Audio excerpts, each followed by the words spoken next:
இதிலிருந்து மனதை விலக்குங்கள், அழ வேண்டாம். முதலில் மனம் ஈடுபடவே கூடாது. முதல் படி என்னவென்றால், நம் மனம் ஈடுபடுகிறதா என்பதை பார்க்க வேண்டும். நபி கரீம் ஸல்லல்லாஹு அலைஹி வஸல்லம் அவர்களின் முன்னிலையில் அல்லாஹ் தஆலா என்ன கட்டளை வழங்கினார்? நீங்கள் உங்கள் உயிர்களுக்கு அநியாயம் செய்துவிட்டால், சூரா நிசாவில் என்ன கட்டளை உள்ளது? நீங்கள் உங்கள் உயிர்களுக்கு அநியாயம் செய்துவிட்டால் என் நபியின் முன்னிலையில் வாருங்கள் என்று கூறப்பட்டுள்ளது. நாம் பாவம் செய்துவிட்டால் நாம் இஸ்திக்பார், மன்னிப்பு வேண்டுதல் படிக்கிறோம். எத்தனை முறை இஸ்திக்பார் படிக்க வேண்டும்? 250 முறை. நாம் 250 முறை நபி கரீம் ஸல்லல்லாஹு அலைஹி வஸல்லம் அவர்களின் முன்னிலையில் நின்று படிக்கிறோமா? அல்லது சோகம் கொண்டு மனமில்லாமல் 250 முறை முடிந்துவிட்டது என்று எண்ணுகிறோமா? இதுதான் நம் இஸ்திக்பார். அல்லாஹ் நம் இஸ்திக்பார் இப்படித்தான் இருந்தால் மலக்குகள் நம்மீது அஸ்தக்பிருல்லாஹ் என்று படிக்க ஆரம்பித்து விடுவார்கள். பாருங்கள், விஷயம் என்னவென்றால், கொடுக்கப்பட்டதை வெறுமனே செய்துவிட்டோம் என்று நினைத்து விட்டு விடுவது அல்ல, கட்டாயப்படுத்தி செய்து விடுவது அல்ல.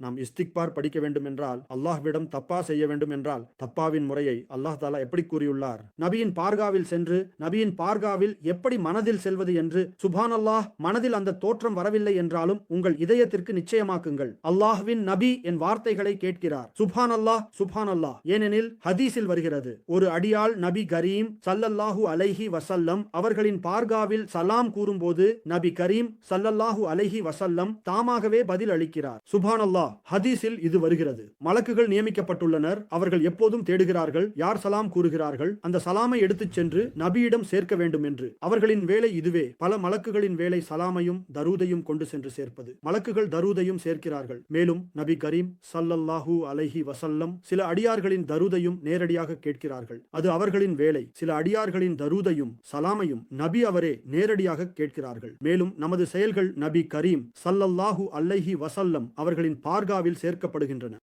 நமது செயல்கள் நபி கரீம் ஸல்லல்லாஹு அலைஹி வஸல்லம் அவர்களின் பார்காவில் சேர்க்கப்படுகின்றன. நமக்கு நினைவு வருகிறது, நபி கரீம் ஸல்லல்லாஹு அலைஹி வஸல்லம் அவர்கள் ஹஸ்ரத் அபூ பக்கர் சித்திக் ரலி அல்லாஹு அன்ஹு அவர்களின் அடிமைத்தனத்தின் விலையை செலுத்துகிறார்கள் என்று நமக்கு நினைவு வருகிறது. நான் என் விஷயத்தை சொல்கிறேன். நாம் ஏதேனும் பாவம் செய்தால் அந்த பாவம் நபி கரீம் ஸல்லல்லாஹு அலைஹி வஸல்லம் அவர்களிடம் சென்று சேரும் என்பதை நினைத்து பார்க்க வேண்டும். அல்லாஹ் அதிகம் அறிவான். இக்பால் ரஹ்மத்துல்லாஹி அலைஹி அவர்கள் இறுதி காலத்தில் மரணம் நெருங்கிய போது அல்லாஹ் துவா செய்து கூறினார்கள், அல்லாஹ் நீ எனக்கு இக்பாலுக்கு மன்னிப்பு அளி, நீ மன்னிப்பவன், நீ மிகுந்த கருணை உள்ளவன், மன்னிப்பவன். அல்லாஹ் இக்பாலுக்கு மன்னிப்பு அளி, நீ மன்னித்து விட்டால் நன்றாக இருக்கும். ஆனால் மறுநாளில் எனக்கு கணக்கு எடுத்துக் கொள்ள வேண்டும் என்றால் என் நபியின் முன்னிலையில் அல்லாமல் தனியாக என்னிடம் கணக்கு எடு. என்ன சொல்கிறார்கள் என்றால், அல்லாஹ் நீ மன்னித்து விடு, இல்லையெனில் கணக்கு எடுத்துக் கொள்ள வேண்டும் என்றால் என் கணக்கு எடுப்பதை என் நபியின் முன்னிலையில் செய்யாதே, இல்லையெனில் நான் என் நபிக்கு என்ன முகம் காட்டுவேன் என்று.